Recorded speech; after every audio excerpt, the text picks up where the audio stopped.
So this video is going to be a bit different from usual. As you can see, I am sitting on the floor. Another thing is going to be I'm reacting to my old writing, which includes my old poetry that I once upon a time published on this little known website called figment.com that is now defunct, but I have everything saved onto my computer. So in light of it being a Sunday at night, thought I might just pull that right back up. This writing is from middle school when I was in 6th grade. And, you know, I thought I was the shit back then. I thought my writing was so good. I thought I could write the next Hunger Games. That's how good I thought I was. I'm gonna roast the shit out of it. That's what I'm gonna do. Maybe it's not as bad as I remember it to be, but I think it was pretty bad. So let's find out. All right, let's start with this poem that I wrote. All right, it's called Wilt by me. When you were gone, your flower wilted. It had purple petals, what did you call it? An orchid. It wilted. I swear I watered it every single day, and I put it in the sunlight where its pretty face tried to smile. I talked to it at dinner time, the way you used to do, telling its leaves about my troubles and worries as if it could absorb them and breathe them into oxygen. But it wilted. I think it missed you. So, subtlety, I didn't know her. Ooh. Yeah. I mean, it's not terrible. There's the extended metaphor of the flower wilting to symbolize the separation of the speaker and the you in this poem. Really just, you know, hits you in the face with how much angst there is. And thinking back on it, there was no inspiration. Here's the thing. I wrote this, I think, because I thought it would sound cool. I didn't actually experience any feelings of heartbreak at this point. Like, I was 11. What was I doing then? I was reading Percy Jackson. I was fucking playing Pokemon on my little DS. Let's see. Where did it do well? Purple petals. What did you call it? An orchid. Good. There's a bit of some concrete image we have there. The purple petals. Ooh, and the alliteration there. Purple petals, okay? Its pretty face tried to smile. We got some personification here. I talked to it at dinner time the way you used to do. Why do you talk to your flower? I guess that's a thing that people do if you really like your plants. My troubles and worries as if it could absorb them and breathe them into oxygen. Yeah, I guess it's not terrible, you know, taking troubles and worries, and it kind of reminds me of that image that I think I might have used in one of my other pieces of writing, where you like write down all of your anxieties and your stress factors and you into the sand of a beach, and the waves just wash it all away. I think I could do without this line. I think it missed you. I think it's that kind of just is unnecessary when we already have this whole poem. I didn't think my message got across, you know, from all of this. I think I really just had to tell you, you know, I think it missed you, you know, didn't trust people to figure it out themselves. That's Wilt by me. This next poem is called Unreturned. I think I wrote this for a 7th grade project where we were exploring like gothic romance or something like that. Like we were reading we were too young to be reading Frankenstein, but that's what pops into my head, even though that's not really a romance at all. We were reading oh, hello. Hi. Hello, baby. I'm recording. Okay, bye.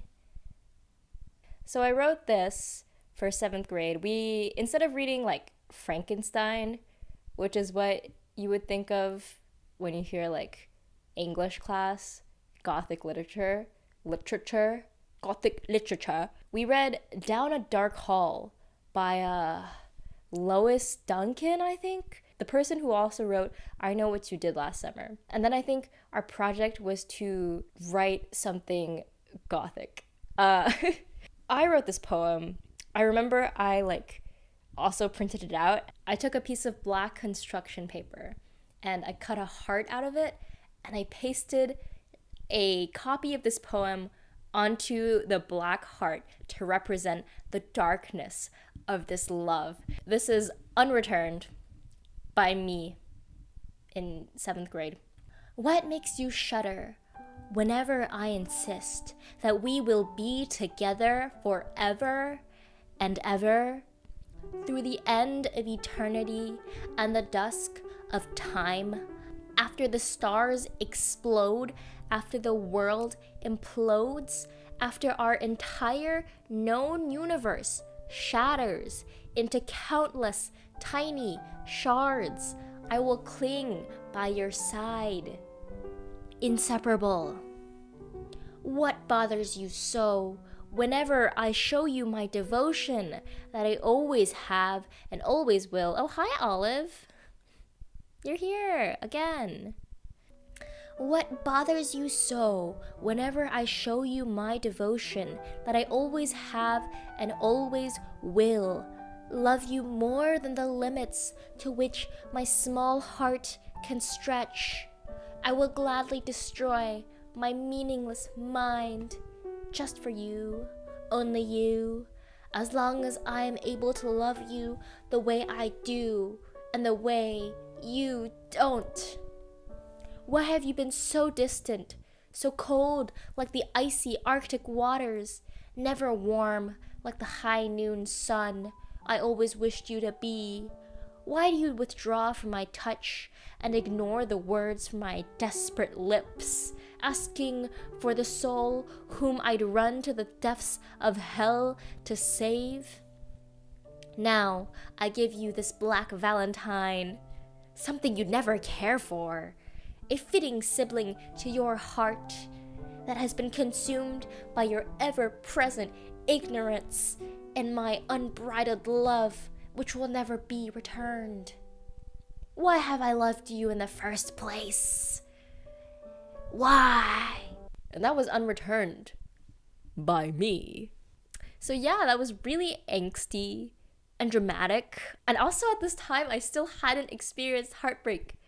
So it wasn't even, I was just pulling words out of my ass. I was like, what could be the most dramatic thing that I could write about?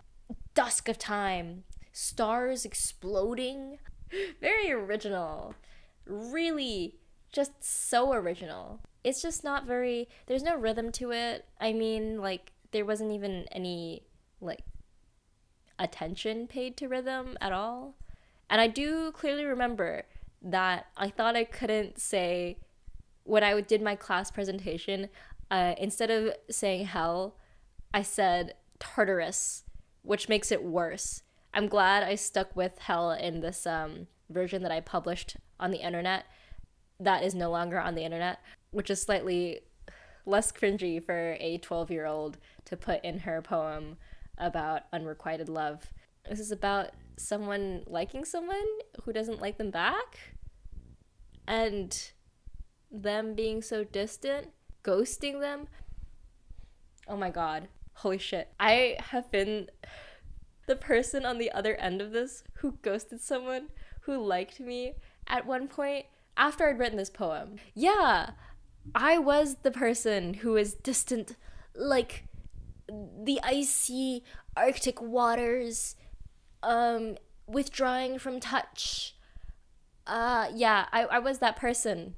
I ghosted people. Oh yeah, I feel bad now. What have I done?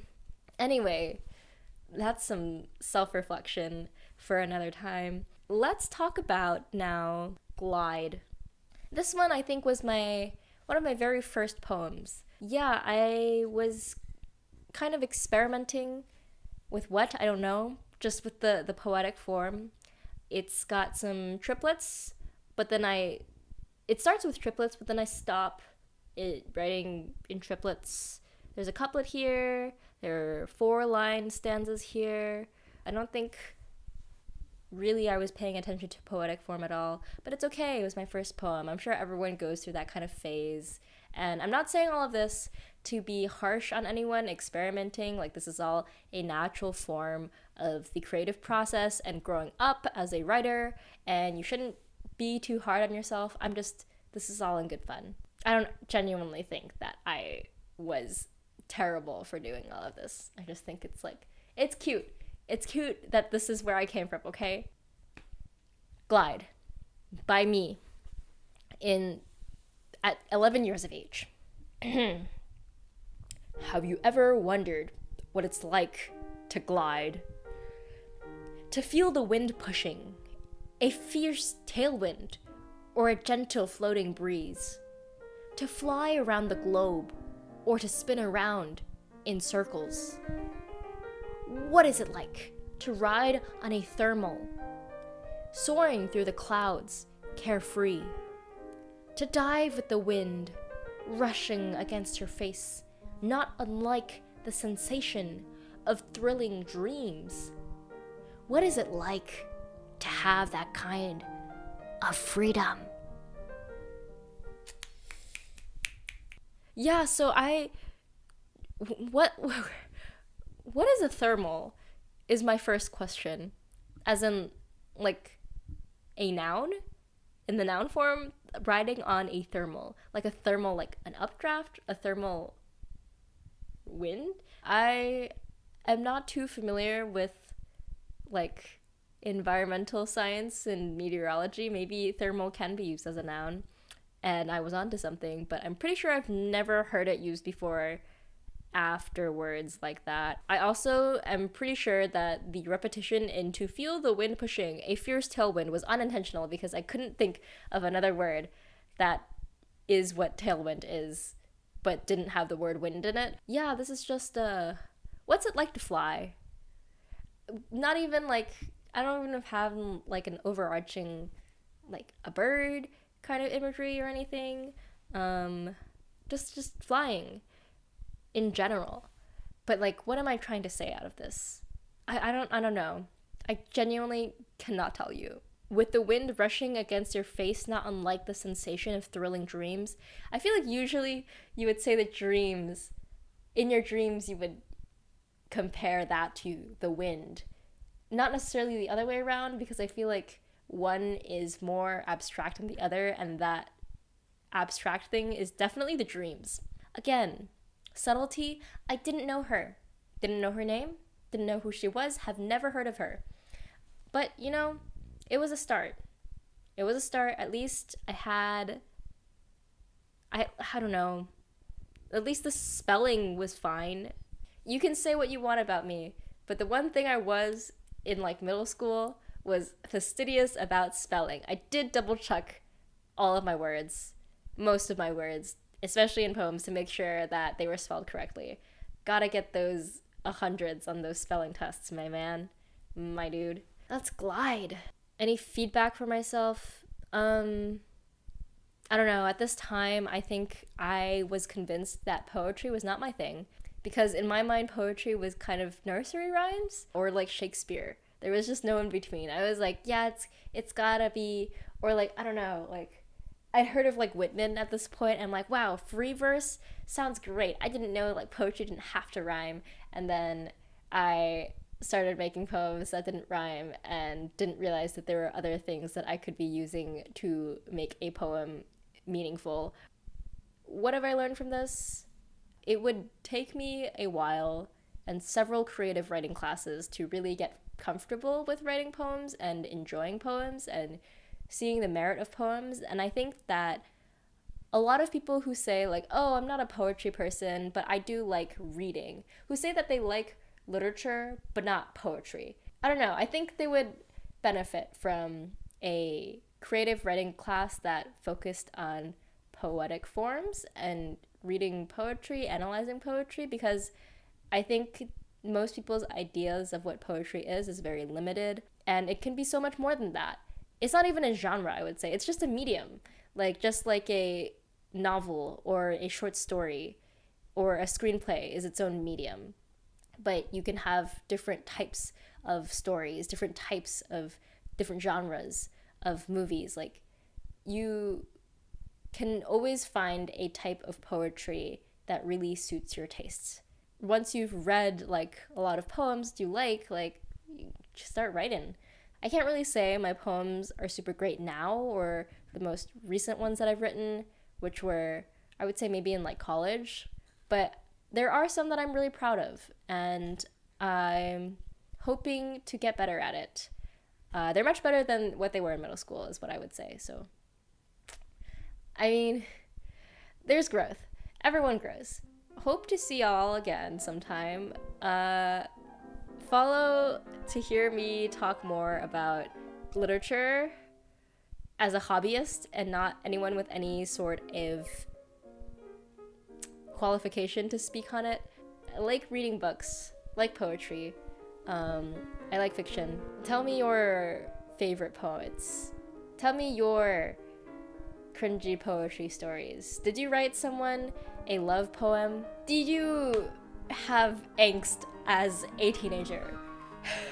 Did you ever wonder what it was like to glide with the wind like a thrilling dream? Let me know.